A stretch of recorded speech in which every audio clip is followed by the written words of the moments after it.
অনেকে এসেছিল তখন, আমার চাচি গিয়ে আমাকে ধরলো, আমার আরেকটা ভাইয়া এসে আমাকে ধরলো, তো আমি ভাইয়াকে ধরে চিৎকার করে করে কান্না করছিলাম।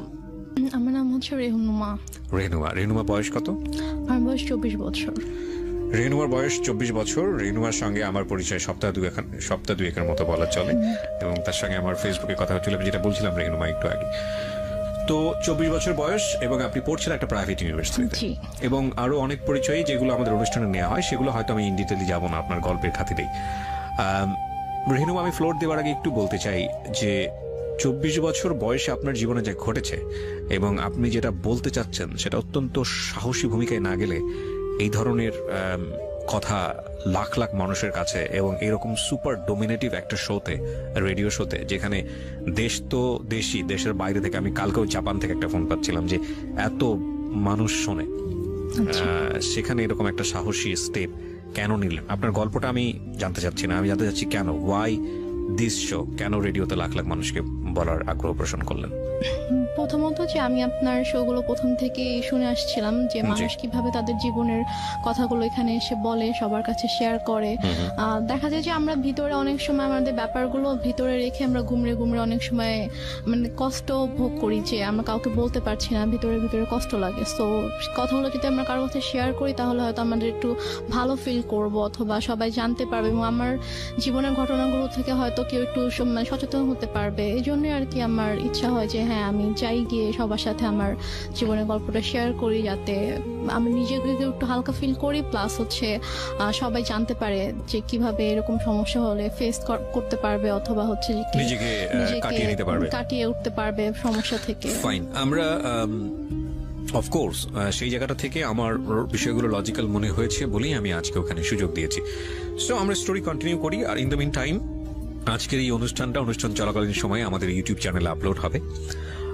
যারা ওকে দেখতে চান, যারা ওর সঙ্গে কমিউনিকেট করতে চান, বিশেষ করে যদিও প্রয়োজন মনে করে, আমি গল্প প্রচার করার পরে অনেকেই অনেক গেস্টের সঙ্গে যোগাযোগ করতে চান, হেল্পের খাতিরে হোক বা অন্য কোনো জায়গা থেকে, সেটা কেবলমাত্র আমার পার্সোনাল আইডি থেকে সম্ভব।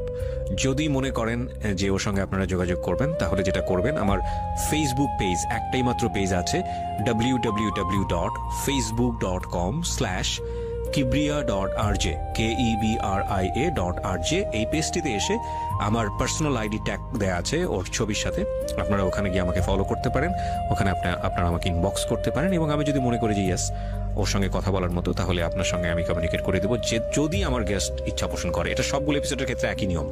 ওকে, আর in the meantime YouTube চ্যানেলে যদি আসেন, তাহলে আমাদের ইউটিউব চ্যানেলটি যেটা করবেন, ঢাকা FM 90.4, ঢাকা FM 90.4 নামে ইউটিউবে যদি আপনি সার্চ দেন, তাহলে আপনি ঢাকা FM এর চ্যানেলটি পেয়ে যাবেন, এবং ওখানে গিয়ে অবশ্যই সাবস্ক্রাইব করবেন, এবং পাশে যে নোটিফিকেশন বেলটি আছে ওটা অন করে দেবেন। আর আপনার এই গল্পটি এমন হতে পারে লম্বা, যেহেতু রাত 2টো পর্যন্ত থাকবো, শুনতে শুনতে অনেকে ঘুমিয়ে যাবেন, হতেও পারে, আমার মনে হয় না আজকে ঘুমানোর সুযোগ হবে। তারপরেও বলছি, যদি এরকম হয় তাহলে এখনই সাবস্ক্রাইব করে নিন, সেক্ষেত্রে আপনি গল্পটা ওখান থেকে ইজিলি শুনতে পারবেন। সো আমরা শুরু করি রেহনুমা, যেখান থেকে আপনার বলতে ইচ্ছে করে, প্লিজ। আচ্ছা, প্রথমে আমি শুরু করি আমার ছোটবেলা থেকে।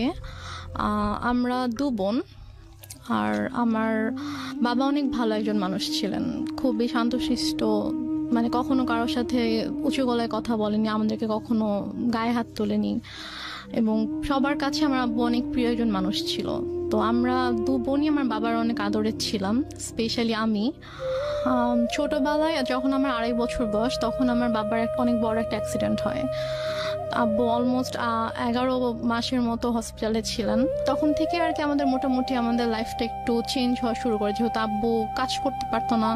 তো দেখা যেত যে আমাদের মানে আমাদের গ্রামের বাড়িতে অনেক জমি জমা ছিল আর কি, তো সেখান থেকে আর কি আমাদের মেইন ইয়াগুলো আসতো, খরচ টরচ সবকিছু আসতো। তো প্লাস আমার আম্মু জব করতো। আব্বু অসুস্থ হওয়ার পর থেকেই মানে মোটামুটি বলা চলে যে আমার আম্মু একটু মানে বদলে যাওয়া শুরু করে। এটা কি বাবা অসুস্থ হয়ে যাওয়ার পরে হ্যাঁ, ফার্স্ট টাইম আপনারা নোটিস করলেন? আপনার বড় বোনের সাথে আপনার বয়সের ডিফারেন্স কত? আমার আপুর সাথে আমার 6 বছরের পার্থক্য। তার মানে উনি হচ্ছেন রাইট নাও 30 এবং আপনি হচ্ছেন 24। 24। ওকে, সো আপনি যখন 2.5 বছরের ছিলেন, আপনার বোন তখন বলা যেতে পারে 7 থেকে 8 বছর 7-8 বয়স। বছর এরকম। আচ্ছা, তো ওই সময় আপনার বাবা ফুললি হসপিটালাইজড। আব্বু ফুলি হসপিটালে। কি করতেন উনি, পেশায় কি ছিলেন? আব্বু অ্যাক্সিডেন্টের আগে ব্যাংকে জব করতেন।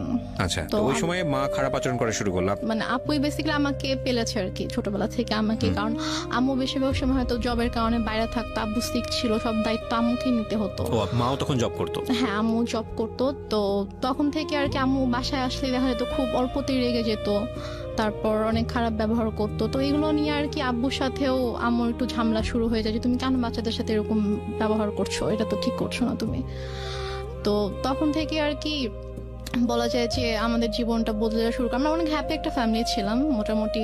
অ্যাক্সিডেন্টটা কিসের অ্যাক্সিডেন্ট হয়েছিল? অ্যাক্সিডেন্টটা হচ্ছে আব্বু গ্রামের বাড়িতে যাচ্ছিল, আমাদের বাসা থেকে গ্রামের বাড়িতে যাচ্ছিল। তো তখন আর কি একটা ট্রাক এসে টেম্পু টাইপের যে ইয়াগুলো থাকে না গ্রামে, একটা জায়গা থেকে একটা জায়গায় যায়, ওইরকম একটা গাড়িতে আব্বু ছিল আর কি। একটা ট্রাক এসে উপরে উঠিয়ে দেয়। গাড়ির যে স্টিয়ারিংটা থাকে, স্টিয়ারিংটা একদম আব্বুর পেটে ঢুকে যায়।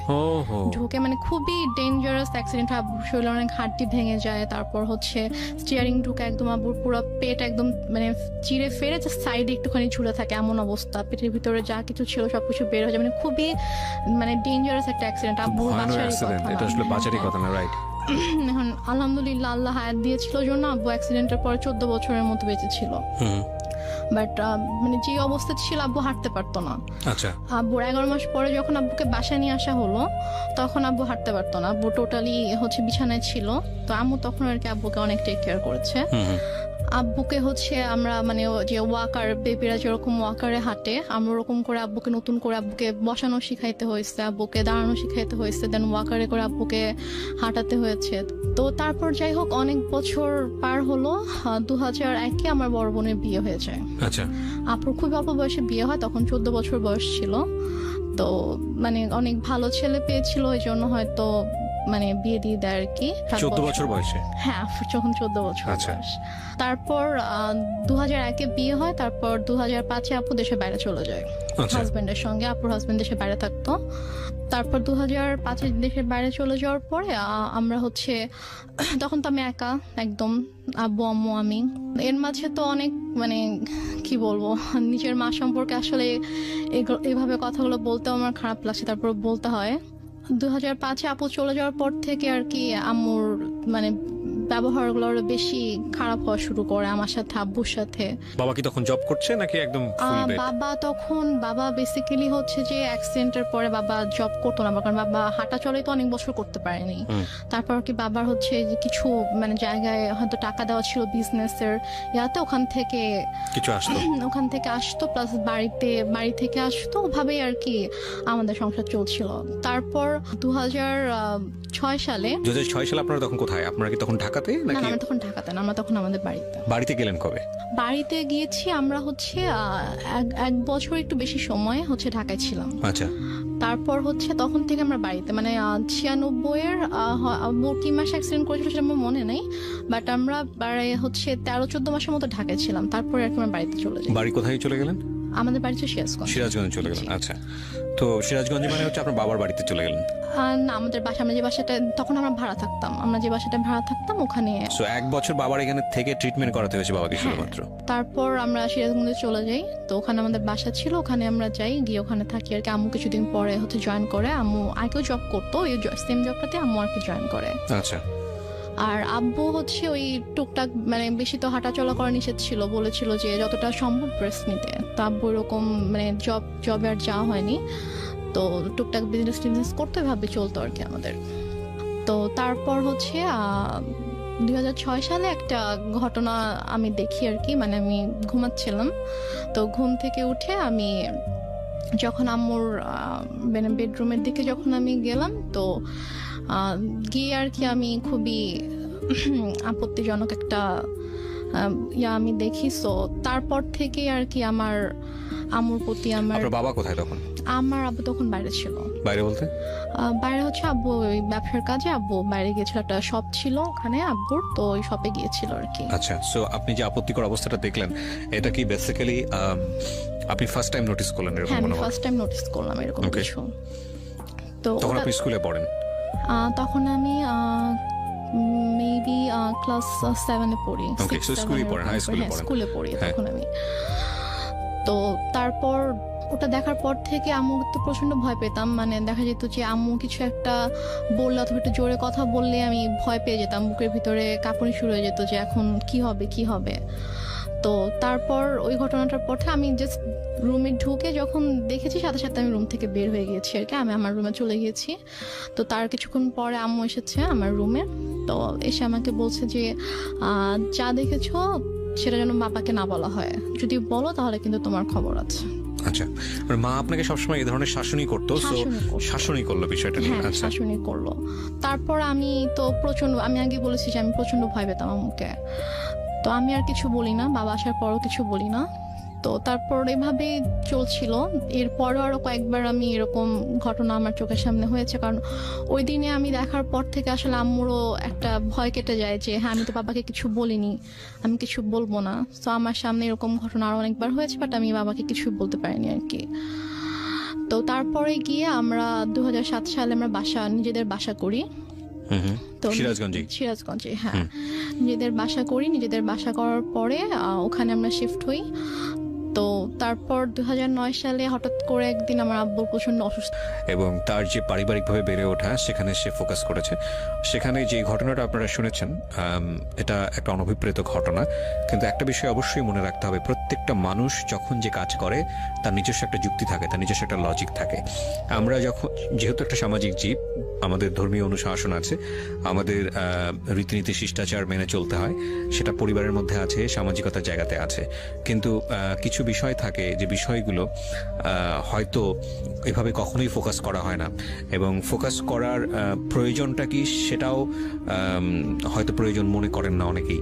কেন আজকে রেহনুমার জীবন গল্পটা এখানে প্রচার করা হচ্ছে? আমরা মনে করি শুধু রেহনুমা একটা মেয়ে না, রেহনুমার মতো একটা ছেলেও পরিবারে অনেক সময় অনেক ধরনের ডিফিকাল্টিস ফেস করতে পারেন, যেটা সেই বয়সে ভয়ানক রকমের একটা মানসিক চাপ হতে পারে তার জন্য। হয়তো আর্থিকভাবে সচ্ছল একটা পরিবার, হয়তো বলা যেতে পারে যে সবকিছুই আছে, ঠিক আছে, সবকিছুই আছে, কিন্তু বাবা মায়ের মধ্যে যে স্বাভাবিক সম্পর্কটা সেটা হয়তো বা সে পাচ্ছে না, কিংবা সে এমন কিছু একটা দেখে ফেলেছে যেটা তার বয়সে সে কোনোভাবেই মেনে নিতে পারছে না, এবং সেটা বিপজ্জনক হয়ে যেতে পারে তার বড় হয়ে ওঠার জন্য, ভয়ানক রকমের ইম্প্যাক্ট তৈরি হতে পারে, যেটা আমরা অনেক সময় বাইরের দেশের অনেক নামি দামি অ্যাওয়ার্ড পাওয়া মুভিতে দেখি। আমি শুধু আজকের এই ঘটনাটা এই কারণে ফোকাস করতে চাচ্ছি আপনাদেরকে, যে একটা প্রতিকূল, ভয়ানক রকমের একটা প্রতিকূল অবস্থার মধ্যে থেকেও একটা মানুষ চেষ্টা করলে, তার যদি ইচ্ছা থাকে, তাহলে সে নিজেকে একটা জায়গায় দাঁড় করাতে পারে। আসলে কি গল্প সেটা বলছে? একটু সামনের দিকে আগাতে চাই। আমি বারবারই বলি, গল্পে কাউকে, কোনো ক্যারেক্টারকে, আমাদের যেই গল্পগুলোর মানে ওর যে গল্পটা বলছে সেখানে যাদের রেফারেন্স এখানে আসবে তাদের প্রত্যেকের প্রতি আমাদের সমান সম্মান, এবং ওর জীবনে ঘটে যাওয়া, ওর অ্যাঙ্গেল থেকে দেখা কোনো একটা ঘটনা, সেটা ওর জন্য পজিটিভ কিংবা নেগেটিভ, কিন্তু যাদের জীবনে জিনিসগুলো ঘটেছে সেটা তাদের জীবনে কখনো পজিটিভ কখনো নেগেটিভ, তাদের গল্পগুলো যদি আমরা আনতে পারতাম তাহলে হয়তো বিষয়টাকে অন্যরকম ভাবে আপনার কাছে ধরা দিত। সুতরাং আমাদের এই গল্প থেকে কাউকে হেট করার নেই, আমরা বরং ম্যাচিউরলি অ্যাক্ট করি, আমরা বরং গল্পটাকে আমাদের চিন্তার জায়গাটা থেকে একটু রেসপেক্টের চোখে দেখি, কারণ আপনি যেটাকে অন্যের সমস্যা মনে করছেন সেই সমস্যা কিন্তু আপনারও হতে পারে। ঘটনায় ছিলাম, রাইট? হ্যাঁ, তারপর 2009 সালের মে মাসে আব্বু হঠাৎ করে অসুস্থ হয়েছে। আচ্ছা, মে মাসে 26 তারিখ ছিল, 25 তারিখ রাত 8টার দিকে হঠাৎ করে, তখন প্রচন্ড ঝড় বৃষ্টি বৃষ্টির সময় ছিল, তো প্রচন্ড বাইরে বৃষ্টি হচ্ছিল, ডক্টরের কাছে যাবো সেরকম সিচুয়েশন ছিল না। তো হঠাৎ করেই 9টা থেকে প্রচন্ড ব্যথা শুরু হয়ে যায় আব্বুর। তো আব্বু, আমি ফোন করছিলাম হসপিটালে যে অ্যাম্বুলেন্স পাঠানো যাবে কিনা, তো ওরা বলতেছে আমাদের কাছে কোনো অ্যাম্বুলেন্স এখন নেই, কোথাও একটা অ্যাক্সিডেন্ট হয়েছিল তো ওখানে গিয়েছে সব অ্যাম্বুলেন্স আর কি, কোনো হসপিটালেই কোনো অ্যাম্বুলেন্স অ্যাভেলেবল ছিল না। তো এদিকে মানে আমার মা কিন্তু পাশের রুমে ছিল, কিন্তু তাকে আমি বারবার ডাকছি যে আব্বু প্রচন্ড খারাপ লাগছে, তুমি আসো, আমি তো কিছু বুঝতে পারছি না। বলছে আমি গিয়ে কি করব, আমার কি করার আছে। তো এভাবে আর কি রাত কেটে যায়। প্রায় যখন 2:30 বাজে তখন আব্বু বলে যে আমার একটু ভালো লাগতেছে, তো তুমি তোমার রুমে যাও, কি ঘুমিয়ে পড়ো, আমরা সকাল হোক তখন আমরা ডক্টরের কাছে গিয়ে আমরা দেখিয়ে আসবো, চিন্তা করো না। বাট আমি বুঝতে পারছিলাম যে আব্বু আসলে আমাকে এমনি বলছে, কারণ আমি খুব টেনশন করছি, আমি আব্বুর পাশে বসে আছি, ইভেন আমি কান্নাও করছিলাম। তো তারপর আব্বু বললো যে তুমি রুমে যাও, গিয়ে ঘুমাও, আমি সকালে তোমাকে ডেকে দিব, তারপর আমরা ডক্টরের কাছে যাব।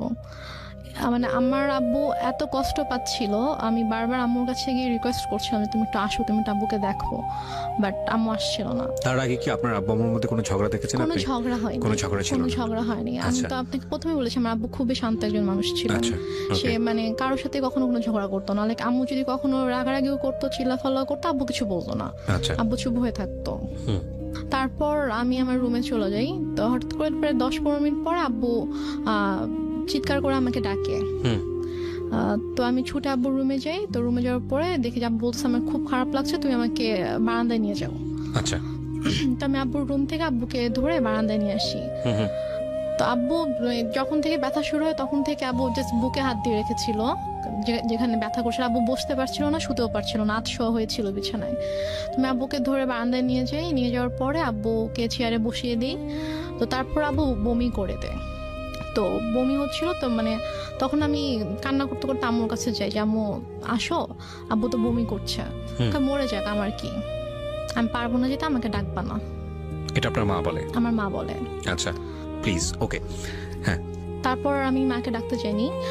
তো তারপর আব্বু পরপর 3বার বমি করেছে। তো বমি করার পরে তারপর আব্বুকে নিয়ে আবার রুমে নিয়ে গিয়ে বিছানায় শুয়ে দিলাম। তারপর আব্বু আমাকে মানে হাত জোড় করে মানে আমাকে বলছে যে আমাকে মাফ করে দিও। তা আমি বলছি তুমি এভাবে কেন কথা বলছো? বলছে যে আমি তোমার জন্য কিছুই করতে পারলাম না। মানে আমি তখন এতটাই মানে আমি তো কিছু বুঝতাম না তখন। আমি যদি এখন যদি থাকতাম ওই সিচুয়েশনে, আমি হয়তো বুঝতে পারতাম যে আব্বু হয়তো আর বেশিক্ষণ থাকবে না, এই জন্য ওইভাবে বলছে। বাট তখন আমি বুঝিনি আসলে। তারপর যে এভাবে কথা বলো না বাবা, তুমি ঠিক হয়ে যাবা, ভাই আসবে একটু পরে, তোমাকে হসপিটালে নিয়ে যাবো, তুমি ঠিক হয়ে যাবা, কিছু হবে না। তো তারপর ভাইয়া 5টার দিকে, ভাইয়া মেবি 4টার দিকে বাসা থেকে বের হয়। ওর বাসা থেকে তখন ঝড় বৃষ্টি থেমে গেছে, বাট স্টিল কোথাও অ্যাম্বুলেন্স নেই। তো ভাইয়া হেঁটে হেঁটে রাত 4টায় স্বাভাবিকভাবে একটা ছোট এই শহরে, ভাইয়াটা কোন ভাইয়া ছিল? ভাইয়া ওই যে আমি বললাম যে একটা কাজিনকে ফোন করছিলাম আচ্ছা, সে রাত ওকে, থেকে। ওকে। 4টা মানে কি ভোর 4টা? ভোর 4টা, হ্যাঁ। ওকে। তো ভোর 4টায় ভাইয়া বাসা থেকে বের হয়ে যায়, হচ্ছে হসপিটালে যায়, সে কোনোভাবে কোনো অ্যাম্বুলেন্স ম্যানেজ হয় কিনা। এই সময়ের মধ্যে মা আসেনি রুমে? মা একবারও আসেনি। আচ্ছা। পরে একটা রিক্সায় আমি উঠি, আর একটা রিক্সায় বাবাকে নিয়ে ভাইয়া উঠে আব্বুকে হসপিটালে নিয়ে যাই। তো নিয়ে যাওয়ার পরে ওখানকার ডক্টররা চেক করার পরে বলছে যে একটা মাইনর স্ট্রোক হয়েছে। আচ্ছা। বাট যদি সময় মতো আনতে পারতাম হয়তো অবস্থা এখন খুবই মানে একটু ক্রিটিক্যাল হয়ে গেছে।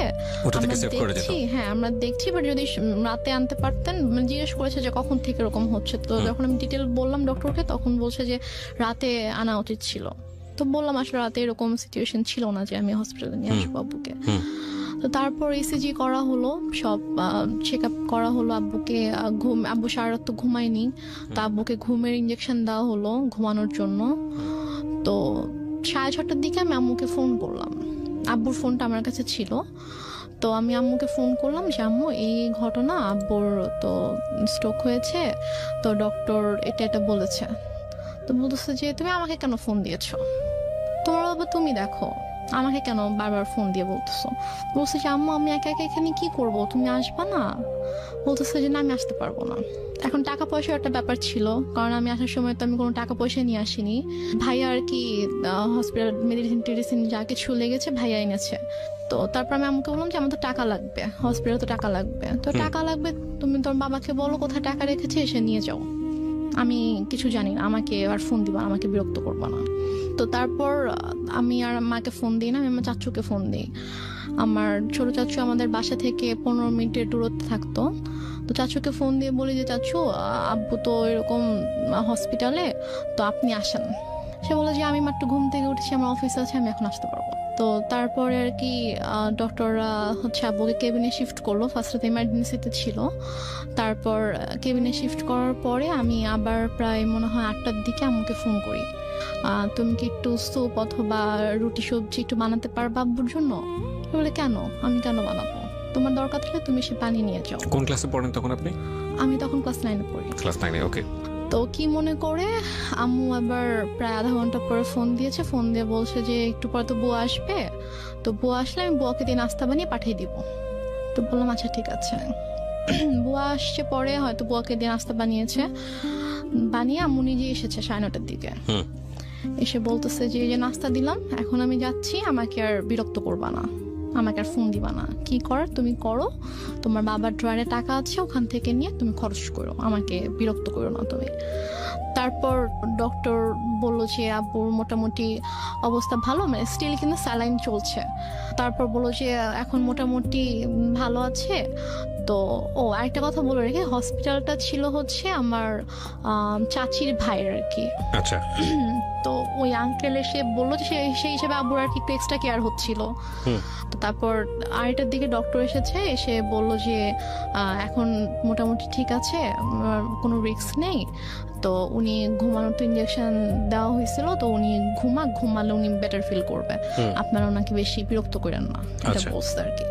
তো বলার পরে তো আম্মু বললো যে ঠিক আছে, আমি তো সারাদিন ছিলাম, আমি এখন চলে যাই, তুমি থাকো। আমার সাথে আমার একটা ভাগিনা ছিল, মানে ও আর আমি সেম এজেরই ছিলাম। তো আমি আর ও হসপিটালে ছিলাম, তো আম্মু চলে গেল। যাওয়ার পরে আমাকে আম্মু বাসায় চলে যাওয়ার, আমি হসপিটাল থেকে আমাদের বাসার দূরত্ব ছিল 5-6 মিনিট, রিক্সায় করে 5-6 মিনিট দূরত্ব ছিল।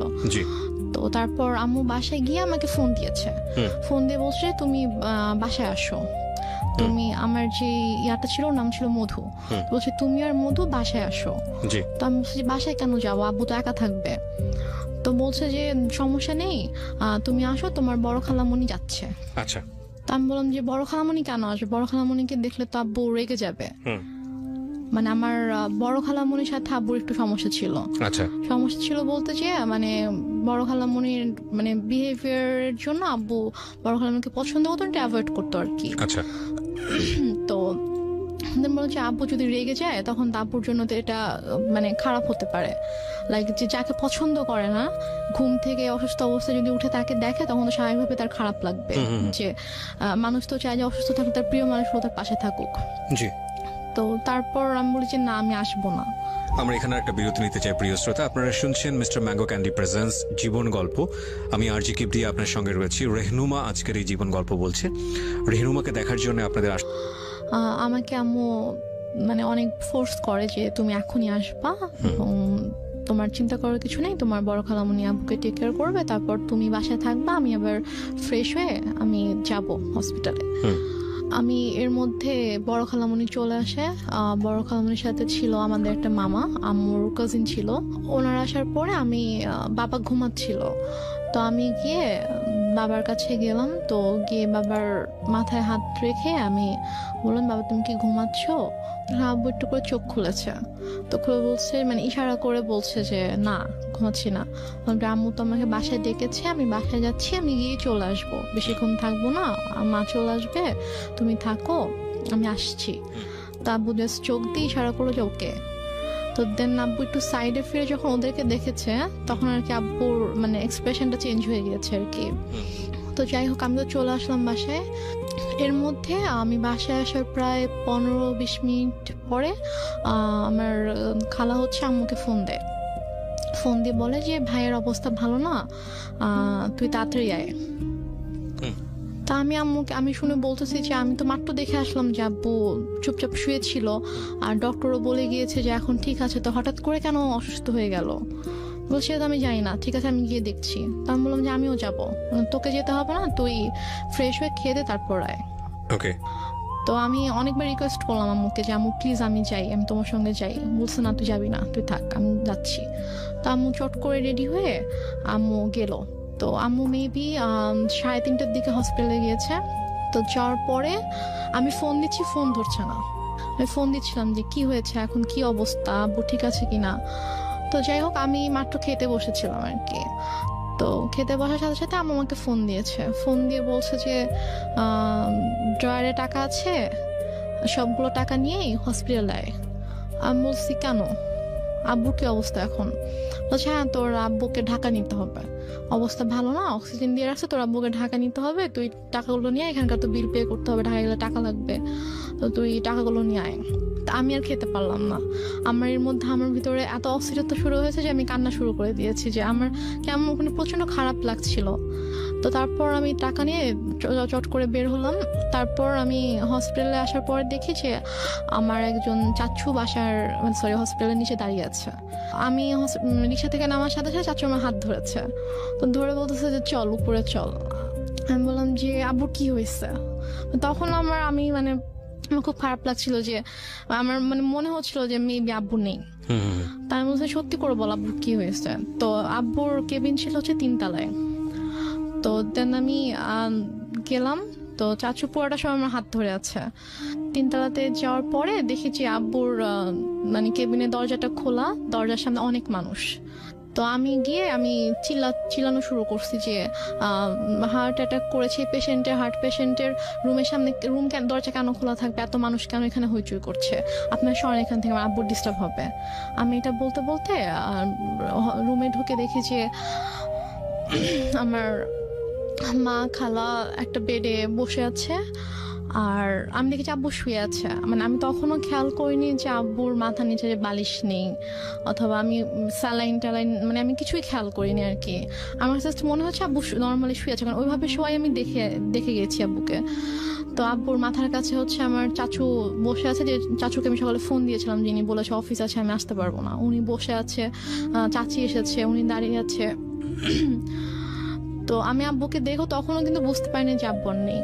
আমার বড় খালামণি হঠাৎ করে এসে আমাকে জড়িয়ে ধরে, তো জড়িয়ে ধরে আমাকে বলে যে কি একটা সর্বনাশ হয়ে গেল, তোরা তো এতিম হয়ে গেলি। মানে উনি খুব জোরে চিৎকার করে করে কান্না করছে, আর উনি এভাবে বিলাপ করে করে বলছে কি সর্বনাশ হয়ে গেল, তোরা এতিম হয়ে গেলে এখন তোদের কি হবে। এটা যখন বলেছে তখন জাস্ট আমি আব্বুর দিকে তাকিয়েছি, তাকিয়ে তখন আমি খেয়াল করেছি যে আব্বুর মাথার নিচে বালিশ নেই। তো আমি নর্মালি আমি আর আমার আব্বু রাইট, এই প্রশ্নটা আমাদেরও আছে এবং হিন্দু দ্বারা ধর্মে বাসার আশেপাশে বাসায় যদি কেউ মারা যেত, আমার আব্বু ওই বাসার সামনে দিয়ে 40 দিন যেতাম না। মানে আমাদের একটা ধারণা ছিল যে মানুষ মরে গেলে ভূত হয়ে যায়, তারা এসে ভয় দেখাবে। মানে আব্বুর ওই ভীতিটা ছিল, আমারও ওই ভীতিটা ছিল। আমরা ওই দিক দিয়ে না গিয়ে অনেকখানি ঘুরে যেতাম। তো বাট তখন আমার কোনো মানে আমার মধ্যে কোনো ওই ভয়টা অথবা এরকম কিছুই নেই। আমি আব্বুর কাছে গিয়ে আমি আব্বুকে এভাবে ধাক্কা দিচ্ছিলাম যে আব্বু কি হয়েছে তোমার, তুমি ওঠো তুমি। তো আমার অনেকে এসেছিল তখন, আমার চাচি গিয়ে আমাকে ধরলো, আমার আরেকটা ভাই এসে আমাকে ধরলো। তো আমি ভাইয়াকে ধরে চিৎকার করে করে কান্না করছিলাম। বাট আমার আম্মুর একটু কান্না করেনি। আমার আম্মু চুপ হয়ে বসে আমাকে বলতেছে যে এভাবে কান্না করার কি আছে। আমাকে বলতেছে, আমি যখন আমাকে বসাই দিছে আম্মুর পাশে, আমাকে বসাই দিছে আমার ভাইয়া, তো বলতেছে যে এভাবে কান্না করতেছো কেন, এভাবে কান্না করার কি আছে, টাকা আনছো টাকা দাও। আমি জাস্ট অবাক হয়ে তাকিয়েছিলাম যে মানে সামনের বেডে আব্বু এভাবে পড়ে আছে, আর সে আমার সাথে এভাবে কথা বলছে। তারপর আমি অনেকক্ষণ চুপ করে বসেছিলাম। আমার সাথে ব্যাগ ছিল, নিজেই আম্মু ব্যাগটা নিল, নিয়ে যে ভাইয়াটা সকালে আব্বুকে হসপিটালে নিয়ে আসছে ওকে বললো যে যা গিয়ে বিল পে করে হসপিটালে ঝামেলা শেষ করে একটা অ্যাম্বুলেন্স ঠিক কর, নিয়ে যেতে হবে। তো এর মাঝে আমার আপু ফোন করছে, আপু ঘুমায় ছিল। তো ঘুম থেকে উঠতে পরে ভাইয়া যখন বলছে যে আব্বু অসুস্থ হসপিটালে, তুমি আমাকে ফোন করো। আমার পাশে বসে ফোন ধরে বলতেছে যে তোমার আব্বুকে ঢাকায় নিয়ে যাচ্ছি আমরা। না, সেটা হয়তো আপনি ইজিলি ব্যাক করতে পারেন, সেই জন্যই সে বলেছে, পরে হয়তো সময় নিয়ে বলবে। আমি বলি এটা কেন বলেছে, আমি শুনলে বুঝতে পারবেন। তো তারপর হসপিটালে আমিও গেলাম ভাইয়ার সাথে ফর্মালিটিস করতে। তো ও টাকা পে করার পরে তো ওদের আব্বুর যেটা ফাইল ছিল, হচ্ছে সকাল থেকে হচ্ছে যে টেস্টগুলো হয়েছে, প্রেসক্রিপশন, এগুলোর একটা ফাইল থাকে। তো প্লাস হচ্ছে দুপুরে হচ্ছে ডক্টর রেফার করে দিয়েছিল ঢাকায় যে হসপিটালের ডক্টরের কাছে, মানে সব পেপারসের যে একটা ফাইল ছিল। তো হসপিটাল থেকে নর্মালি বিল পে করার পর ওই ফাইলটা তো দিবে। তো ভাইয়া যখন জিজ্ঞেস করেছে যে ফাইল কোথায়, তখন বলছে যে ফাইল তো এসে নিয়ে গিয়েছে। বলছে যে ফাইল কে নিয়ে গেছে, আমরা তো কেউ ফাইল নিইনি। তো বলেছে যে ডক্টর যখন রুমে গিয়েছে, অক্সিজেন যখন দেওয়া হয়েছে পেশেন্টকে, তখন আপনাদের একজন রিলেটিভ এসেছিল, এসে বলেছে যে অমুক কেবিনের অমুকের ফাইলটা ডক্টর চেয়েছে, আমরা তো দিয়ে দিয়েছি। তো উপরে গিয়ে ভাইয়া সবাইকে জিজ্ঞেস করলো ওখানে যারা যারা ছিল, তো কি সবাই বলতেছে যে না আমি তো নিইনি। তো ফাইলটা যাই হোক পাওয়া গেল না। তারপর অ্যাম্বুলেন্সে করে আব্বুকে আমাদের বাসায় নিয়ে আসা হলো। তো বাসায় নিয়ে আসার সাথে সাথে দেখে যে আম্মু ওদিকে ফোন টোন দিয়ে সব অ্যারেঞ্জমেন্ট করে ফেলেছে যে মানে যত তাড়াতাড়ি পসিবল মাটি দিতে হবে। বাট আপু যখন দেশের বাইরে চলে যায়, তখন আপু এভাবে বলে যায় যে মানে যদি কখনো মানে আব্বু হোক আম্মু হোক কেউ যদি মারা যায়, তাকে রেখে দিবা আমি না আসা পর্যন্ত। আমি আসবো, দেখবো, তারপর মাটি হবে। আপু এটা বলে গিয়েছিল। তো আপুর শ্বশুর বাড়িতে যখন জানানো হয় যে আব্বু মারা গেছে, তখন বলে যে ঠিক আছে আমরা আসছি, আপনারা ওখানে সবকিছু ঠিকঠাক করেন, ওনাকে গোসল করেন, তারপর আমরা ঢাকায় নিয়ে এসে ওনাকে মানে আপু শ্বশুর বাড়িতেও এটা জানতো, কারণ আপু শ্বশুর বাড়িতেও সেম কথাটাই বলেছে, মানে শ্বশুর শাশুড়ি ছিল তো ওদের বলেছে যে মানে যারই কিছু হোক না কেন আমাদেরকে ছাড়া কিন্তু আপনারা মাটি দিবেন না, আমরা দেখবো।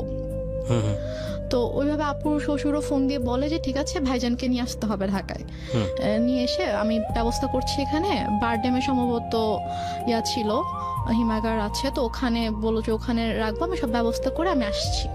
বলছে না আপনাদের আসতে হবে না, যত তাড়াতাড়ি পসিবল মাটি দিয়ে দিব, মৃত্যু বৃষ্টি আত্মা হচ্ছে কষ্ট পাবে, বেশিক্ষণ রাখা যাবে না। তো বলতেছে যে না, মানে আপুর কথা বলছে যে বৌমা তো বলে গেছে, তা আমাকেও বলে গেছে, তো আমি তো এটা পারবো না, আমি বৌমাকে কি জবাব দিব আপনি যদি মাটি দিয়ে দেন। সে বলতেছেন আপনাদেরও কষ্ট করে, এখন সন্ধ্যা হয়ে গেছে, আপনাদেরও এখন কষ্ট করে আসতে হবে না, আর আপনারা আসলে আসেন, বাট আপনারা আসার আগে আগে মাটি দিয়ে দিব। মানে আম্মু পুরো ক্রেজি হয়ে গিয়েছে মাটি দেওয়ার জন্য। তো আমার চাচুরা ফোন দিয়ে বলতেছে যে আমার আরেকটা চাচা গ্রামের বাড়িতে থাকে, তো আমার চাচা ফোন দিয়ে বলতেছে যে তুমি এখানে নিয়ে আসো, আমাদের পারিবারিক কবরস্থানে মাটি হবে। সে বলতেছে না আমি ওখানে নিব না, ওর এখানেই মাটি হবে। তো এগুলো নিয়ে আম্মু খুবই মানে রীতিমতো ঝগড়া করতেছে অনেক। আম্মু কিন্তু স্টিল মানে এক ফোঁটাও কান্না করেনি, একটুও কান্না করেনি। তো সে আমার চাচার সাথে ফোনে ঝগড়া করতেছে যে না আমি এখানে মাটি দিব, আপনাদের যদি দেখতে ইচ্ছা করে আপনারা এখানে আসেন, এসে দেখে যান। কোনোভাবে রাজি করাতে পারতেছে না যে না পারিবারিক কবরস্থানে তার মাটিটা হবে। ওইদিকে আপু বারবার ফোন করে বলতেছে যে তুমি একটু আব্বুর সাথে কথা বলায় দাও। তো বলছে এখন তো কথা বলতে পারবে না, এখন তো হচ্ছে যে কি অক্সিজেন দিয়ে রাখছে এটা সেটা এগুলো বলতেছে। বলছে যে ও আপুকে বলছে যে আমি এখন অ্যাম্বুলেন্সে। তো বলছে ঠিক আছে আব্বু কথা বলতে না পারলেও সমস্যা নেই, তুমি আব্বুর কানের কাছে ফোনটা নাও, আমি আব্বুর সাথে কথা বলে আব্বু বেটার ফিল করবে, আব্বুর ভালো লাগবে আমার ভয়েস শুনলে। সে বলতেছে না এখন না, আমি হসপিটালে যাই, তোমার সাথে কথা বলে দিব। তো এভাবে ওদিকে আপুকে এভাবে হ্যান্ডেল করতেছে, তারপর হচ্ছে আমার চাচার সাথে ঝগড়া করতেছে এবং মাটি দেওয়ার জন্য খুবই পাগল হয়ে গেছে। মানে আপনার কথা অনুযায়ী যদি আপনি সবকিছু মেনে নেই, তাহলে বলতে হবে যে সে এককভাবে সিদ্ধান্ত নিচ্ছে, একটা স্বেচ্ছাচারী আচরণ যেটাকে বলে, সে কারো কথাই শুনছে না। লাইক একজন মহিলার যে হাজবেন্ড মারা গেলে তার যেরকম বিহেভিয়ার থাকা উচিত ওরকম কিছু ছিল না। ওকে, অনেক বেশি ডেসপারেট ছিল to establish her decision. Yeah exactly. Okay, তো তারপর সবাই বুঝায় যে এরকম করার কিছু নেই, আপনি একটু শান্ত হন, যেহেতু তার বাবা মা ভাই সবার কবর ওখানে, সো ওনার ভাইরাও চাচ্ছে, ওনাদের কথাটা আপনাকে মানতে হবে। তো সবাই বুঝানোর পরে গিয়ে উনি আর কি বলে আচ্ছা ঠিক আছে। দেন আব্বুকে গোসল করানো হয়, করানোর পরে রাত 8টার দিকে সম্ভবত অথবা 8টার পরে আব্বুকে একটা ট্রাক নিয়ে আসা হয়। মানে আমাদের বাসা থেকে আমার দাদুর যে গ্রাম ওটা 1 ঘন্টার দূরত্ব ছিল আর কি। তো ওখানে তারপর আমরা যাওয়ার জন্য মাইক্রো ট্রাক সবকিছু অ্যারেঞ্জ করা হয়। তো আমি বলি যে আমি যাবো, বলেন তোমাকে যেতে হবে না, আমাকে বাসায় রাখে। আর বাসায় আমার ছোট খালামণি ছিল, আরো কে ছিল, তো ওদের কাছে আমাকে রেখে যায়। রেখে আম্মু চলে যায় ওদের সাথে গ্রামের বাড়িতে মাটি দেওয়ার জন্য। আচ্ছা, মাটি দিয়ে রাতের 12:30 পৌনে 1টার দিকে চলে আসে, সবাই আবার ব্যাক করে আর কি। স্টিল আপুর সাথে সে কথা বলতেছে যে বাবা বেঁচে আছে, বাবা হসপিটালে। আপু বারবার ফোন দিয়ে বলছে যে কথা বলায় দাও। সে মানে বলাচ্ছেন আর কি।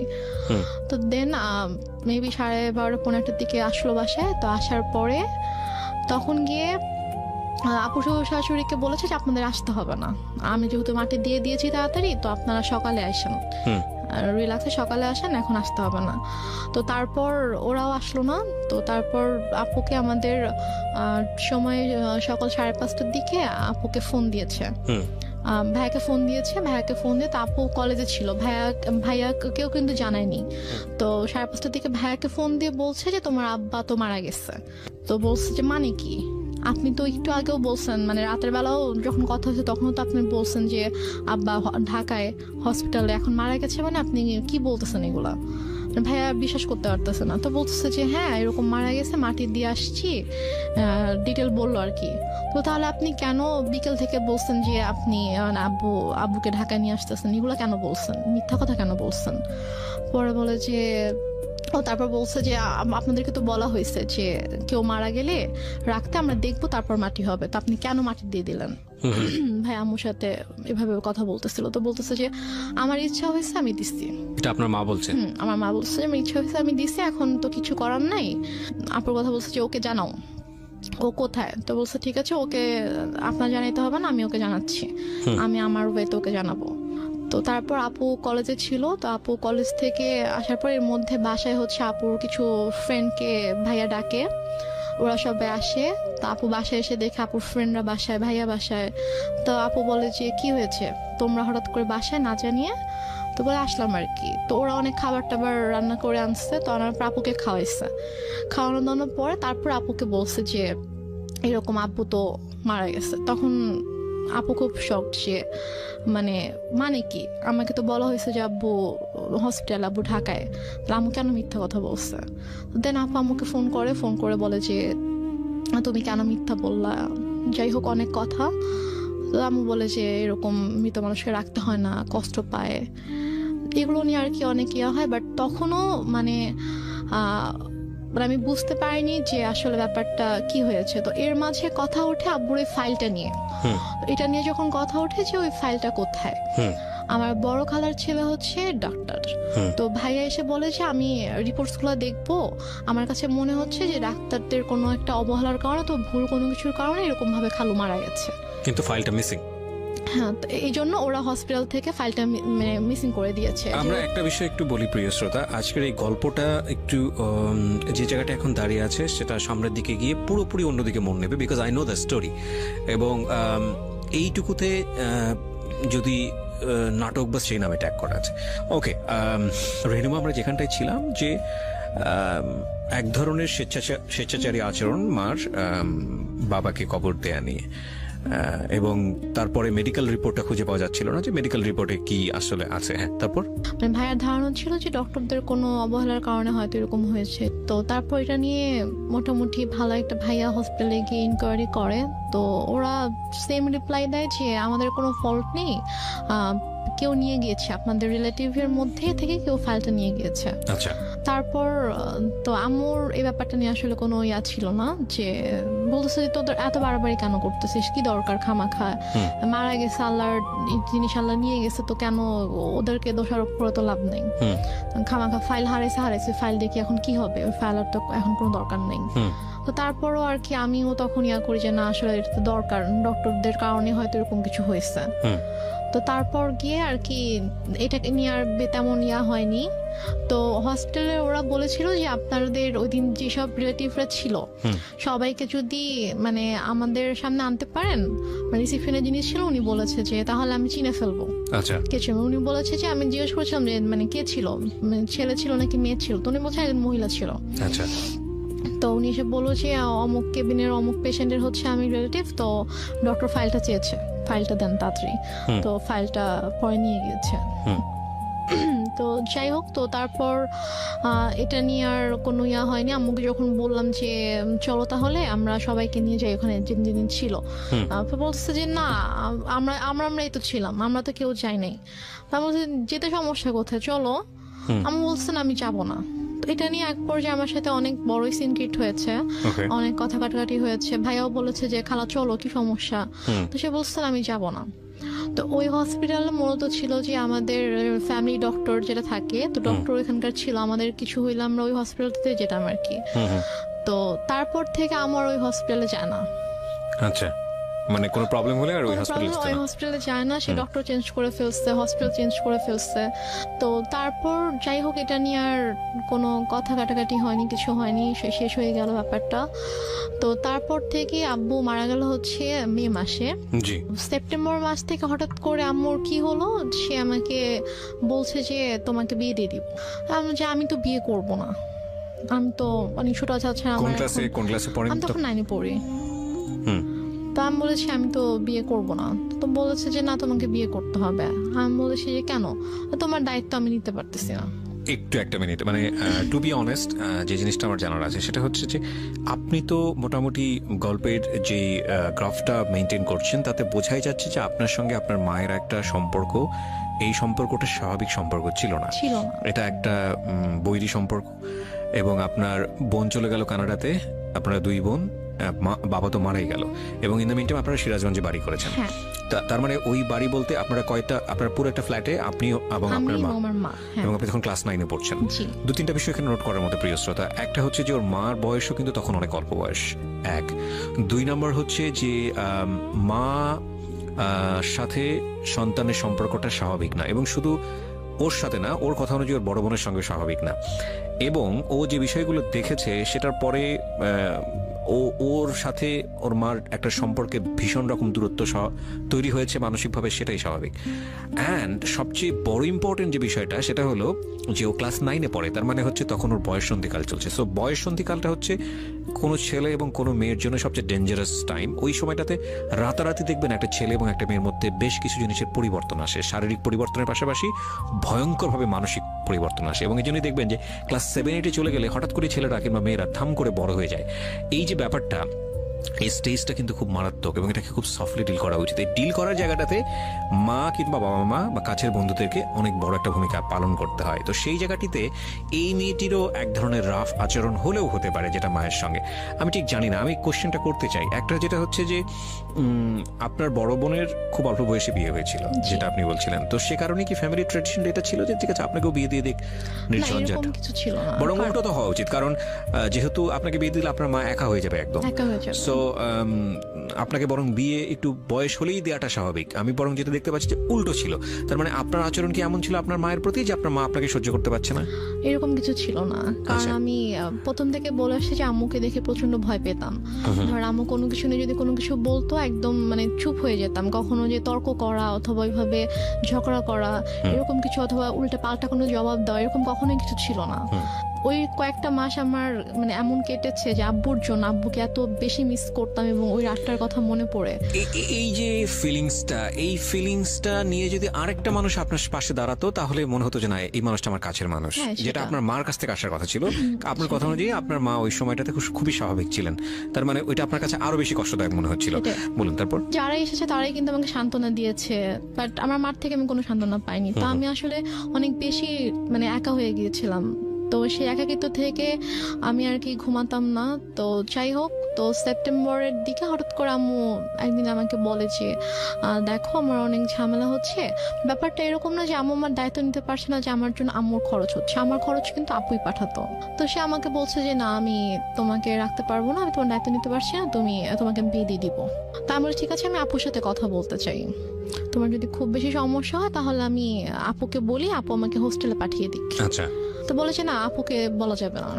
তো এটা নিয়ে অনেক আম্মুর সাথে মোটামুটি একটু চলছিল যে আম্মু অনেকভাবে অনেককে দিয়ে বুঝাচ্ছিল আমাকে, লাইক আমার ফ্রেন্ডের আম্মুকে নিয়ে এসে। আপনার মধ্যে এমন কোনো আচরণ কি ছিল যেটা মা নোটিস করেছে যে বিয়ে দিয়ে দিলেই আমি সেফ জোনে চলে যাই?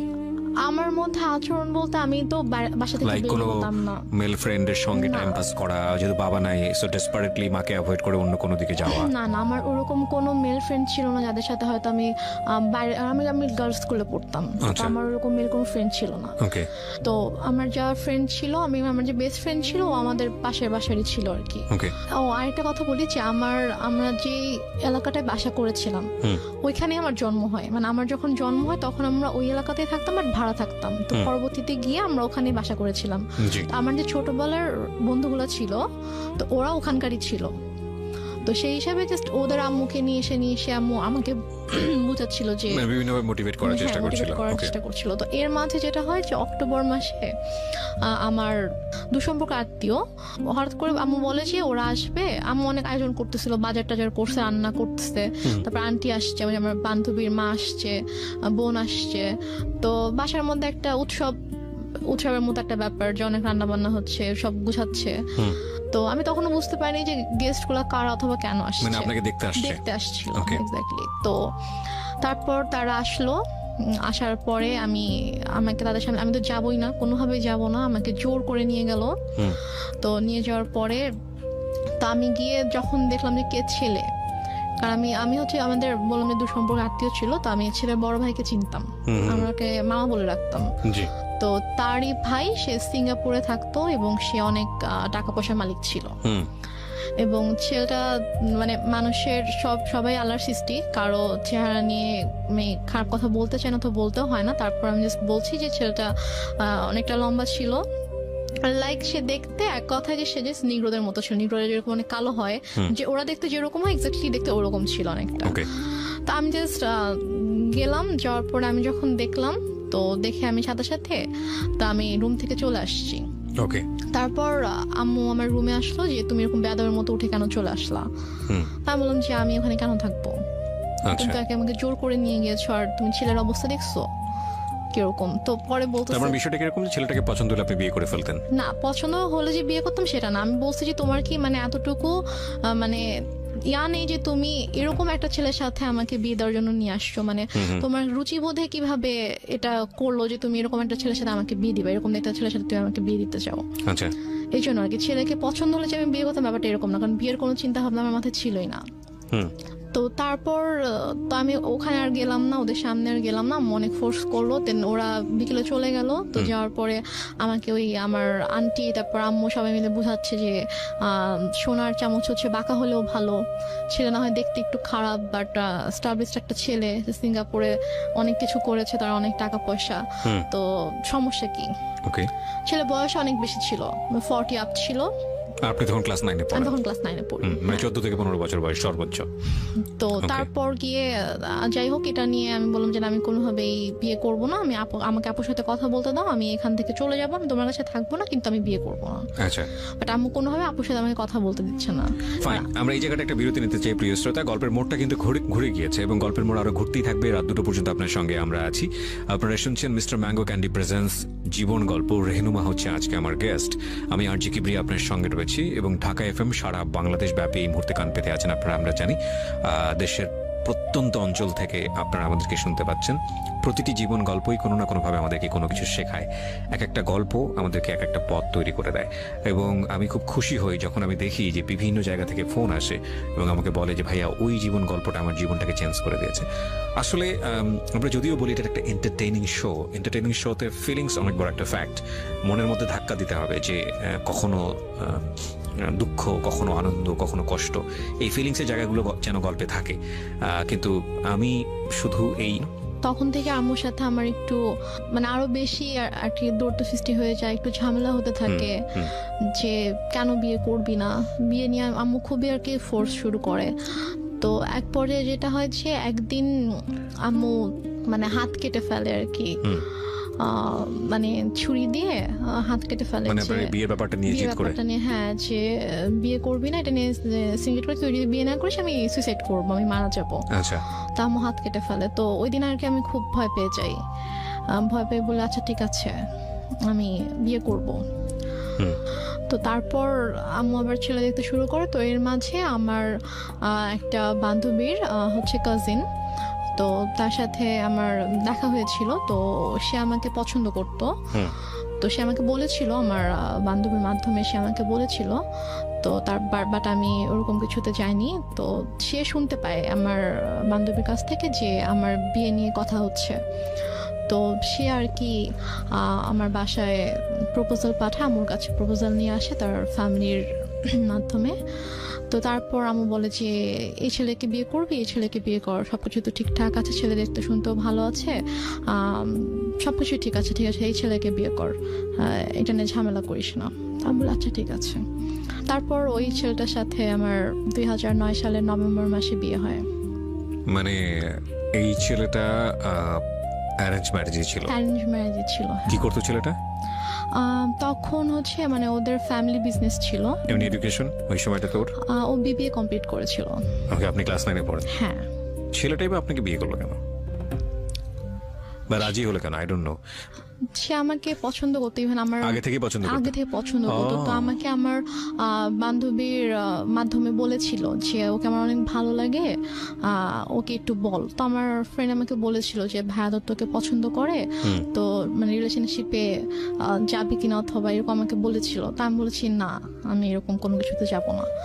তো তারপর আর কি সে, এবং মানে মাঝে মাঝে হয়তো আমার ফ্রেন্ডের ফোনের মাধ্যমে তার সাথে আমার কয়েকবার কথা হয়েছিল, যে আবু মারা যাওয়ার পরে আর কি, যে ভাইয়া তোর সাথে কথা বলতে চেয়েছে।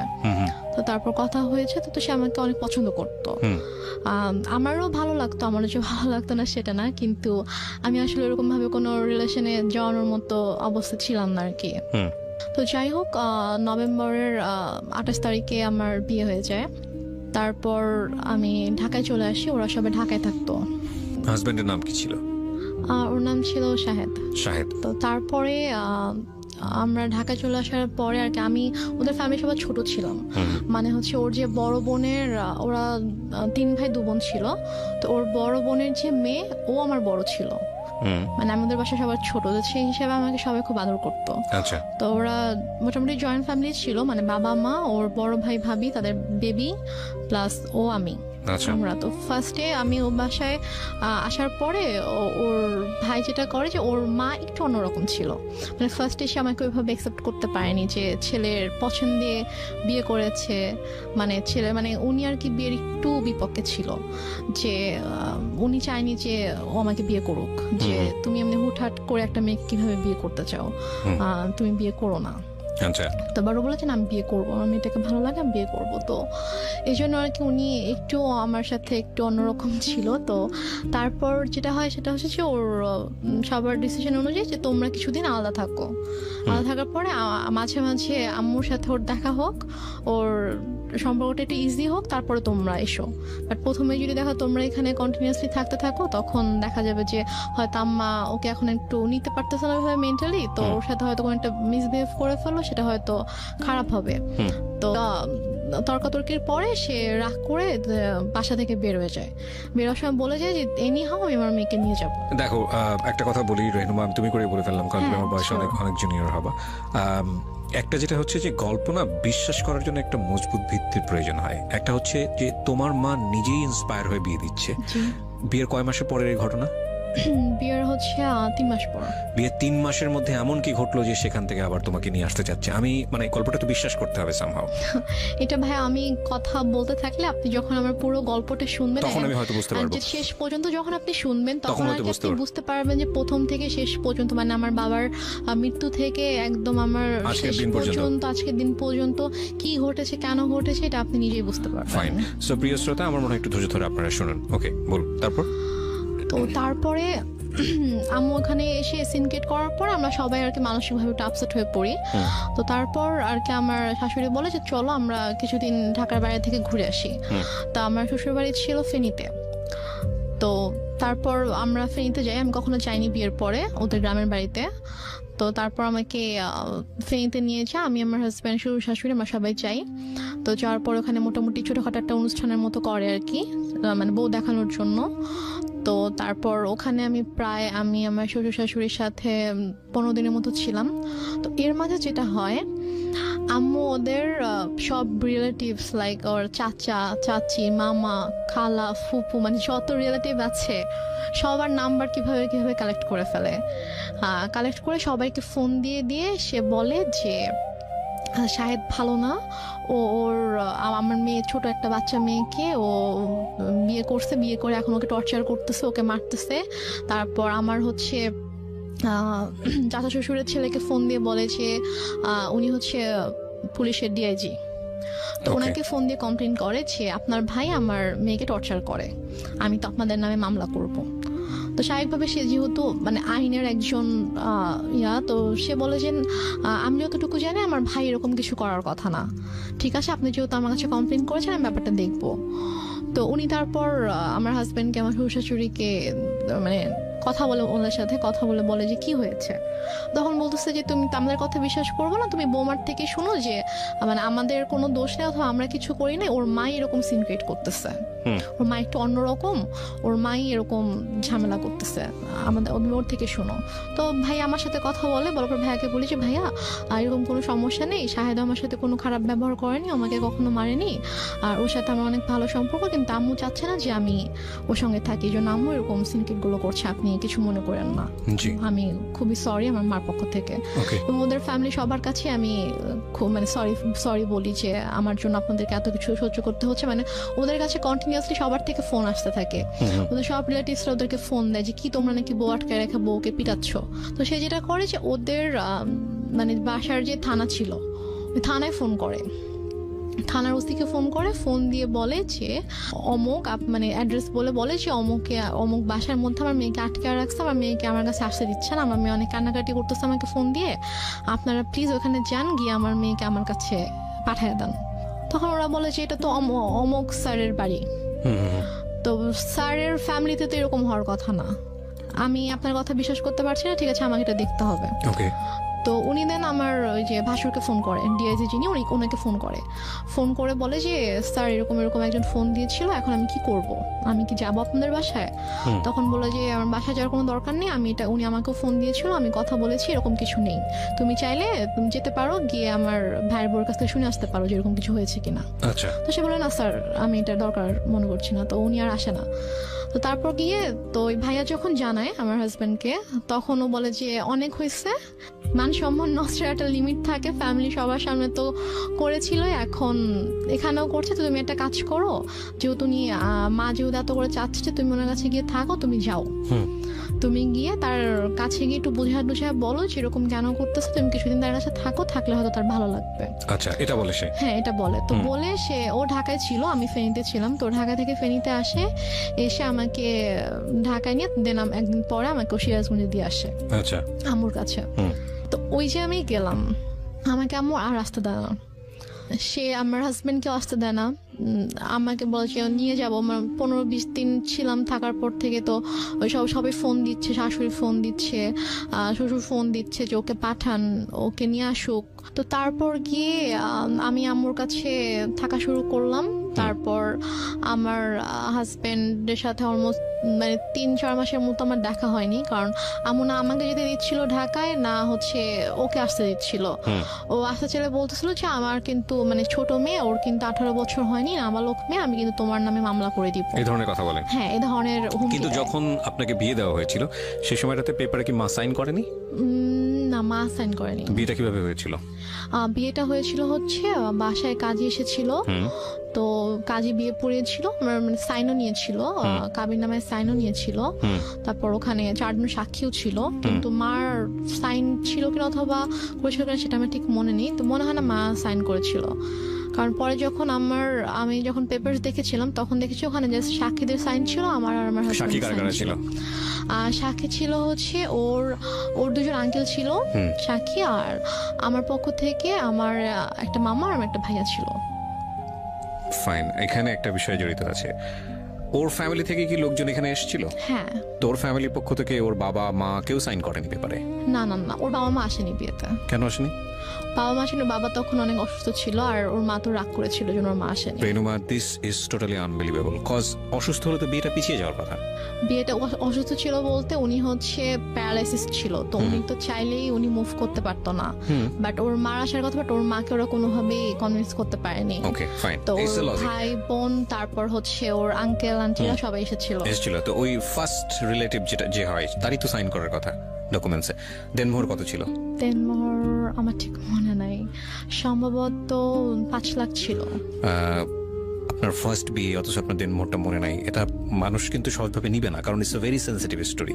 That's why I am asking.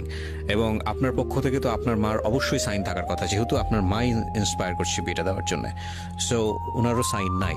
তার মানে লজিক্যালি যদি আমি যাই, তাহলে এখানে ওনার বিয়েতে মত ছিল না, এটা প্রথম থেকেই বোঝা যাচ্ছে। যদিও আপনার কথা অনুযায়ী বিষয়টা একদম ডিফারেন্ট। ওকে, 3 মাসের মধ্যে এত বড় কি ঘটনা ঘটে গেল যে কারণে মা তাকে নিয়ে আসবে, যেটা আমি আপনি একটু আগে বলেছেন যে পুরো গল্পটা শুনলে হয়তো বা জিনিসটা পুরোটা বুঝতে বোঝা যাবে। পারবে না। ওকে, সো আমাদের এখানে একটা ডিলেমা তৈরি হচ্ছে প্রিয় শ্রোতা, বাট আমরা এখনই কোনো রেজাল্টে না যাই, আমরা বরং একটু সামনের দিকে যাই, দেখি লজিক্যালি মেলে কিনা। হ্যাঁ, তারপর কি হলো? তারপরে হচ্ছে আমার ওদের ফ্যামিলি থেকে সবাই আম্মুকে ফোন করতো, আম্মুকে বোঝানোর চেষ্টা করতো যে আমরা আসি, সামনাসামনি কথা বলে ঠিক করার চেষ্টা করি যে দেখি ঠিক হয় কিনা, আপনি কেন এরকম করছেন। তো বাট আম্মু বলেছে আমি এই বিষয়ে কোনো কথাই বলবো না, মানে একটাই কথা ছিল তার যে আমি আমার মেয়েকে সংসার করতে দিব না, আমি আপনার ছেলের সাথে রাখবো না। ওকে, তো এদিকে আমার সাথেও কথা বলতে দিত না, লাইক আমার ফোন আম্মু আমার থেকে নিয়ে নিয়েছিল, আমার ফোন আমার কাছে রাখতে দিত না। আমার হাজবেন্ড ফোন করতো আম্মুর ফোনে, ফোন করলে আমাকে কখনো দিত কখনো দিত না। তো আমি অনেক কান্না করতাম, আমার মন অনেক খারাপ থাকতো যে আমি ওখানে যেতে চাই। আমি আম্মুকে অনেক ইভেন আমি আম্মুর মানে পায়ে ধরেও কান্না করেছি, আম্মু তুমি কেন এরকম করছো আমাকে বলো। মানে সে আমাকে কোনো মানে কারণও বলতো না যে কেন সেরকম করছে। আমি বলছি আম্মু তুমি তো আমাকে বিয়ে দিয়েছো, এখন যখন আমি একটা জায়গায় গিয়েছি আমার বিয়ে হয়েছে, আমি আমার হাজবেন্ডকে অনেক ভালোবাসি, আমি ওর ফ্যামিলির সাথে অনেক ভালোভাবে মিশে গিয়েছি, তো এখন কেন তুমি সবাইকে এরকম কষ্ট দিচ্ছ, আমাকে কেন তুমি কষ্ট দিচ্ছ আম্মু। যাই হোক, তারপরে গিয়ে আম্মু যেটা করলো যে ওদের সাথে অনেক কথাবার্তা যখন হলো, ও অনেক বার রিকোয়েস্ট করলো, তো বলো ঠিক আছে তুমি সিরাজগঞ্জে আসো, এসে ওর সঙ্গে দেখা করে যাও। ওকে, তো দেন আমার হাজব্যান্ড অলমোস্ট 4 মাস পরে আমাদের বাসায় আসে, সিরাজগঞ্জে আসে। তো এসে সে আমার সঙ্গে দেখা করে, তো তখন আম্মুর সাথে কথা বলে। ও আর আমি দুজনই আম্মুর কাছে গিয়ে আম্মুর পায়ের কাছে বসে আম্মুকে বলি যে ও বলে যে আম্মু আপনি কেন এরকম করতেছেন, বলেন আপনি মানে আমি কি কোনো দোষ করেছি অথবা আমার কোনো ভুল হয়েছে যে আপনি কেন ওকে আমার থেকে দূরে রাখতেছেন, আপনি কেন এরকম করতেছেন। আম্মু বলেছে না আমি কোনো কথা শুনবো না, আমি তখন ভুল করছি, আমার বাচ্চা মেয়েকে বিয়ে দিচ্ছি, এখন আমি বুঝতেছি যে আমার ছোট একটা মেয়েকে এভাবে এত কম বয়সে বিয়ে দেওয়া উচিত হয়নি। এখন আমি চাই সে পড়াশোনা করবে, পড়াশোনা শেষ করবে, করে এস্টাবলিশড হবে, দেন সে চাইলে তার পছন্দ অনুযায়ী কাউকে বিয়ে করবে, কিন্তু আমি যেটা ভুল করেছি আমার সেই ভুলটা শুধরাতে হবে। সে ওর সাথে সায়দার সাথে অনেক রুড বিহেভ করে। আপনি কি করেন ওই সময়টাতে? আমি জাস্ট তখন আমি ওকে নিয়ে আমার রুমে চলে আসি, এসে বলি যে তুমি এখান থেকে চলে যাও, এভাবে অপমানিত হওয়ার কোনো মানে হয় না, তুমি চলে যাও, তোমার আশা লাগবে, আমি যদি আম্মুকে বুঝাতে পারি আমি চলে আসবো। আপনাদের আর কোনো আত্মীয় স্বজন ছিল না আশেপাশে যারা আপনাদেরকে বিয়ে দিয়েছে, তারা কোনো স্টেপ নিচ্ছিল না?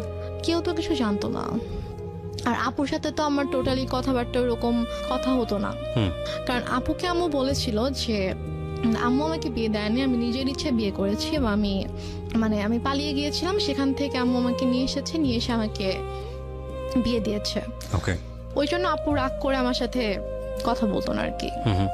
আর আমি যে তারপরে যে আমি কারো কাছে হেল্প চাইবো অথবা ফোন করবো, ওয়েট আমার ছিল না। আমি যে কোথাও একা একা বাসা থেকে বের হয়ে আমি যে কারো কাছে একটা যাবো, গিয়ে যে আমি খুলে বলবো ঘটনা, অথবা আমি যে বাসা থেকে পালিয়ে চলে যাবো ঢাকায়, ওইরকম তখন হয়তো আমি অনেক ছোট ছিলাম, ওইরকম কোনো সাহস আমার ছিল না, অথবা আমি যে যাবো এরকম কোনো একটা সিচুয়েশন ছিল না। কারণ ফাইন, আমরা এই পার্টটাতে কিছু জিনিসের সমাধান পাচ্ছি না, cause it's one kind of mystery. আরেকটা বিষয় সেটা হলো যে ছেলে তো ম্যাচিউর ছিল, তো ছেলে যদি ম্যাচিউর থাকে তাহলে ছেলের একটা, এবং মেয়েরও দেখলাম যে ওখানে মানে আমাদের রেহনুমারও একটা ইচ্ছা ছিল, মানে শাহেদ ম্যাচিউর, রেহনুমার ম্যাচিউর বয়সের দিক থেকে, কিন্তু রেহনুমার ইচ্ছা হচ্ছে তার সঙ্গে থাকার। তো তাহলে আমার মনে হয় না যে আসলে এখানে কোনো বড় বাধা হতে পারতো তার মা, এবং তার মা তো এমন কোনো কিছু করেনি। হ্যাঁ, তার মা একটা ভয় দেখিয়েছে যে আলটিমেটলি তুমি যদি মেয়েটাকে রাখো তাহলে আমি একটা মামলা করে দিব, এবং সেই মামলাটা হবে এরকম যে আমার মেয়ে অল্প বয়স্ক মেয়ে, তাকে আলটিমেটলি ভুলিয়ে ভালিয়ে নিজে বিয়ে করা হয়েছে, এতে করে সে অনেক বড় একটা প্রবলেমে পড়বে, শাহেদ এক নারী নির্যাতনের মামলায় পড়ে যাবে, এবং সেটা ভয়ঙ্কর রকমের একটা ব্যাপার হয়ে যাবে। তো সেই ভয় থেকে মূলত তাকে দিয়ে যাওয়া তার পরিবারের কাছে, এবং তারপরেও কোনোভাবেই তাকে কনভিন্স করতে পারছে না নিয়ে যাওয়ার জন্য, কারণ মেয়েটার বয়স মানে রেহনুমার বয়স কিন্তু বয়স ছিল না। তাহলে বিষয়টা অনেক বেশি কোশ্চেনেবল, এবং সেই কোশ্চেনের উত্তর আসলে কি হবে সেটা আমরা আসলে সামনের দিকে গিয়ে একটু বোঝার চেষ্টা করি। ওকে, ছোট্ট একটা বিরতি নিচ্ছি প্রিয় শ্রোতা, আপনারা শুনছেন মিস্টার ম্যাঙ্গো ক্যান্ডি প্রেজেন্টস জীবন গল্প। শুনছেন আরজি কিবরিয়ার সাথে মিস্টার ম্যাঙ্গো ক্যান্ডি প্রেজেন্টস জীবন গল্প।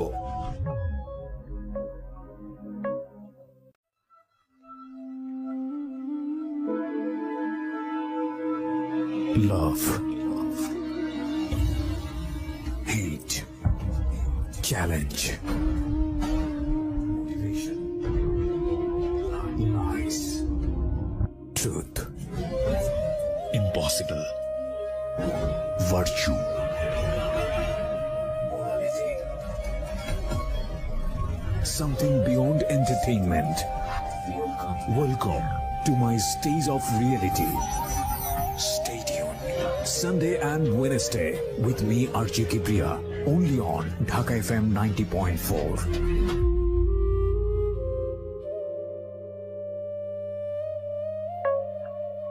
শুনছেন আরজি কিবরিয়ার সাথে মিস্টার ম্যাঙ্গো ক্যান্ডি প্রেজেন্টস জীবন গল্প। স্বাগত আরো একবার প্রিয় শ্রোতা, শুনছেন জীবন গল্প, মিস্টার ম্যাঙ্গো ক্যান্ডি প্রেজেন্টস জীবন গল্প। আমি আরজি কিবরিয়া আপনার সঙ্গে রয়েছি। ঢাকা এফএম 90.4-এ আপনি শুনতে পাচ্ছেন এবং প্রতি বুধবার রাত 11টায় এই গল্পটি প্রচার করা হয়। আর আজকে এখানে জীবন গল্প নিয়ে আছে রেহনুমা। আমি কথা না বাড়িয়ে রেহনুমার কাছে আবারও ফিরছি। হ্যাঁ, তারপর কি হলো? তারপর আমার বেসিক্যালি যে আমার হাজব্যান্ড কিছু করেনি, সেটা হচ্ছে যে ওরা খুব ভালোভাবে বুঝে গিয়েছিল যে আম্মুর সাথে যদি ওরা লাগতে চায়, ঝামেলা করতে চায়, তাহলে ওরা অনেক ভালোভাবে ঝামেলায় পড়বে, কারণ আম্মুদেরকে ভালোভাবে পেঁচাবে, ঝামেলায় ফেলবে। তো সব কিছু মিলিয়ে ঝামেলা প্লাস মান সম্মানের জন্য আর কি ওরা আম্মুর সাথে খুব বেশি সিরিয়াস, অথবা আমাকে এসে যে জোর করে নিয়ে যাবে এরকম কিছু ওরা আম্মুর সাথে করতো না, কারণ করলে এটা হয়তো ব্যাড একটা ইফেক্ট পড়তো ওদের উপরে। তো এই কারণে আর কি ওরা করতো না। তো তারপরে গিয়ে যেটা হয় সেটা হচ্ছে যে আম্মু ওকে ভাবে বলে যে ঠিক আছে, মানে আম্মু যখন দেখছে যে না ওরা বারবার ট্রাই করছে যে নেওয়ার জন্য ট্রাই করছে আমাকে, তো তখন আম্মু ওকে একটা শর্ত দেয়, আমার হাজব্যান্ডকে একটা শর্ত দেয়, এবং আমার আম্মু জানে যে এই শর্তটা কখনোই ও মানবে না। শর্তটা ছিল হচ্ছে যে ও বলে যে তুমি যদি রেনুমাকে নিয়ে থাকতে চাও তাহলে তোমাকে আলাদা থাকতে হবে।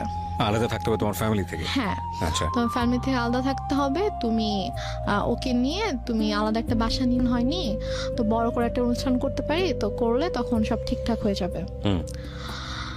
তো এটা বলে, তো বলার পরে আপু যখন আগস্টে আসে, আপু মানে যেদিন আপু ঢাকায় আসে, আসার পরে হচ্ছে আপু শ্বশুরবাড়ি ঢাকাতে, তো দুদিন পরে আপু যখন আমাদের সিরাজগঞ্জে যখন আসবে, তো ওই দিন হচ্ছে শাহেদেরও আসার কথা। তো শাহেদ বলছে যে আম্মুকে ফোন দিয়ে বলছে যে আম্মু আমার একটা কাজ পড়ে গেছে, মানে আমার ওদের হচ্ছে একটা প্রিন্টিং প্রেস ছিল, তো ওই প্রেসে হচ্ছে যে ওদের একটা অর্ডার ছিল, অনেক বড় একটা অর্ডার ছিল, তো ওটা হচ্ছে কমপ্লিট হয়নি। এখন ও যদি ওখান থেকে চলে আসে তাহলে দেখা যাবে যে ওই কাজটা হবে না, তো অনেক বড় লস হয়ে যাবে।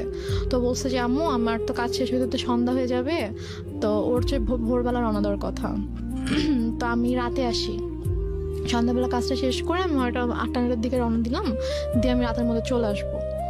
আপুদেরকে একটু বললেন আমি চলে আসবো, সমস্যা নেই, কিছু মনে করতে মানা করেন। আমি বলে যে এখন আসবা, বলছে যে আমি আসলে তো এখানে কাজ কেউ মানে কাজ দেখতে পারবে না, সমস্যা হয়ে যাবে। বলেছে এখন আসতে হবে, এখন আসতে হবে। আমি জানি না, আমার বড় মেয়ে 12টার মধ্যে চলে আসবে, মানে এটা সকাল 10টার দিকের কথা আর কি। তুমি এখন রওনা দাও, তুমি চলে আসো, তোমার তো 3-4 ঘন্টার বেশি লাগবে না, তুমি চলে আসো, সমস্যা নেই। ও বলছে যে আম্মু আমার পক্ষে এখন আসা সম্ভব না, আমি আসলে আমার কাছে দেখার কেউ নাই। তো এটা নিয়ে অনেক তর্কাতর্কি হয়। তো হওয়ার পরে লাস্টে গিয়ে আম্মু ওকে বলে যে তোকে আমি এখন বলছি তুই এখন আসবি। রেগে যায় আর কি? রেগে যায়, আম্মু রেগে ওকে তুই তো করে শুরু করে, বলে যে তোকে আমি বলছি তুই এখন আসতে হবে।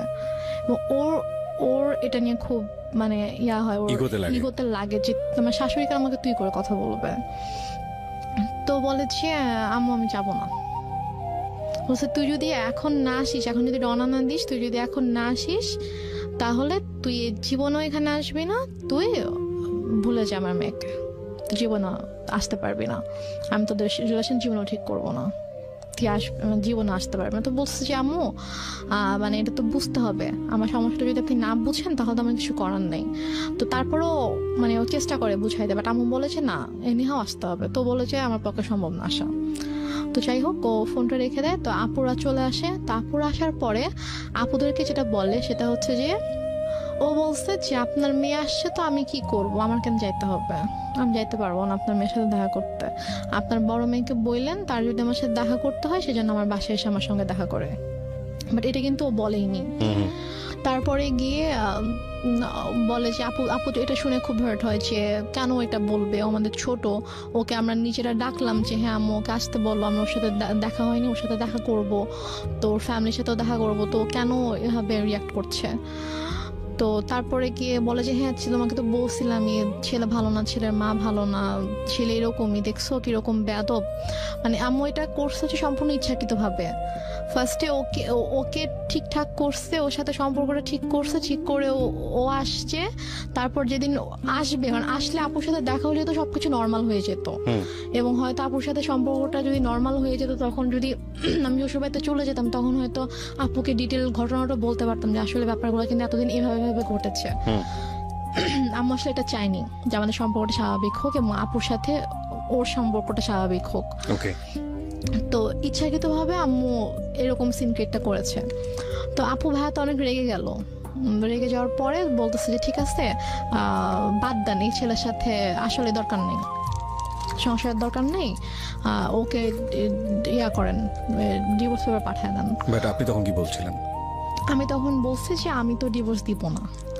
আমাকে ভাইয়া জিজ্ঞেস করছে যে তুমি কি বলো, আমি বলছি আমি ডিভোর্স দিব না, কি করবা? আমি বলছি আমি ওখানে যাবো, আমি ওদের বাসায় যাবো। তো বলছে যে আমি তখন বলছে যে দেখছো কিরকম নির্লজ্জ মেয়ে, এভাবে নিজের বোন ভাই মাকে অপমান করছে ওর জামাই, আর ও এরকম জামাইয়ের সাপোর্ট করে কথা বলছে, এখন ওখানে যেতে চাচ্ছে, কত বড় খারাপ মেয়ে, নির্লজ্জ মেয়ে, এগুলো বলছিল আর কি। তো তারপর গিয়ে ভাইয়া বলে যে তুমি কেন যেতে চাও, যে তোমার ভাই আপুকে অসম্মান করছে। আমি আমি মানে বলতে নিচ্ছিলাম যে ব্যাপারটা কিরকম হয়েছে, বাট আমি আম্মুর ভয় বলতে পারছিলাম না, যে আমি যদি বলতাম যে ঘটনাটা এরকম হয়েছে, তখন আম্মু তো টেনে অনেক সিন ক্রিয়েট করতো। তো দেন আর রাতের বেলা আপু বলছে যে আমি ভাবছি যে রাতের বেলা যখন ঘুমাতে যাবো, আম্মু যখন ঘুমিয়ে যাবে, তখন আমি আপুকে গিয়ে বলবো যে আপু ঘটনাগুলো কিন্তু এরকম এরকম হয়েছে, তুমি ওকে ভুল বুঝো না, তুমি ব্যাপারটা প্লিজ সলভ করো, আমি এটা বলতে চেয়েছি। তো তারপর রাতে যখন আপুকে বলেছি আপু আমি তোমার সাথে ঘুমাবো, বলছে আচ্ছা ঠিক আছে। তো আম্মু যেটা বলে যে তোমরা দুই বোন ঘুমাবা, চলো আমরা তিনজন একসাথে ঘুমাই। কারণ আম্মু হয়তো বুঝতে পেরেছে যে আমি যদি আপুকে কিছু বলে দেই, রাইট রাইট, ওকে। তারপর বলেছে আমি তোমাদের সাথে ঘুমাবো। পরে আমি বলছি যে না আমি আর আপু ঘুমাবো রুমে, আর খাটে তো তিনজনের জায়গা হবে না। তো আপুর তখন বেবি ছিল দুইটা, তো আপুর যে বড় বেবিটা ওর বয়স ছিল 2.5 বছর, তো ওর বাবার সাথে ঘুমাবে আর কি। তো আমি বলছি যে আমি আর পিচ্ছি বাবুটা আর আপু ঘুমাবো, তো বেডে তো জায়গা হবে না। আপু সমস্যা না, আমি ফ্লোরে ঘুমাচ্ছি, তোমরা দুজনই শুধু গল্প করবা, মাকে নিবা না গল্পে, মানে সেরকম বলতেছে। তো পরে এখন ওখানে তার মানা করার কিছু নাই, সেভাবে বলছে। আপু বলছে ঠিক আছে আসো, সমস্যা নেই, আসো ফ্লোরে ঘুমাও। তো সে ফ্লোরে বেড করছে, আমি আপুকে বলতে পারলাম না, যে যেটা বলতে চেয়েছি বলতে পারলাম না। তো তারপরে আমি অনেকবার চেষ্টা করেছি, আপু যে কয়দিন দেশে ছিল, আপু আমাদের বাসায় 2 দিন ছিল, তো ওই 2 দিনেও পারিনি। তারপর আপু যাওয়ার আগে যখন আমি ঢাকায় এসেছিলাম আম্মুর সাথে আপুর শ্বশুর বাড়িতে, তখন আমি বলার চেষ্টা করেছি, আমি সুযোগ পাইনি, মানে আম্মু আমাকে সুযোগটা দেয়নি, আমি আপুর সাথে একা কোনোভাবে কথা বলবো ওই সুযোগটা দেয়নি। ঢাকায়ও যখন আমরা ঘুমিয়েছি, আম্মা আমাকে নিয়ে ঘুমিয়েছে একটা রুমে, আপুর সাথে যখন দিনের মধ্যে স্বাভাবিকভাবে ওরা অনেক বিজি ছিল, তারপর আমি ট্রাই করেছি, সুযোগও পেয়েছি অনেক, বাট আম্মু কোনো না কোনোভাবে আমাকে কথা বলতে দেয়নি আর কি। তো আমি যাই হোক আমি কথা বলতে পারিনি। তো আপু চলে গেল, আপু চলে যাওয়ার পরে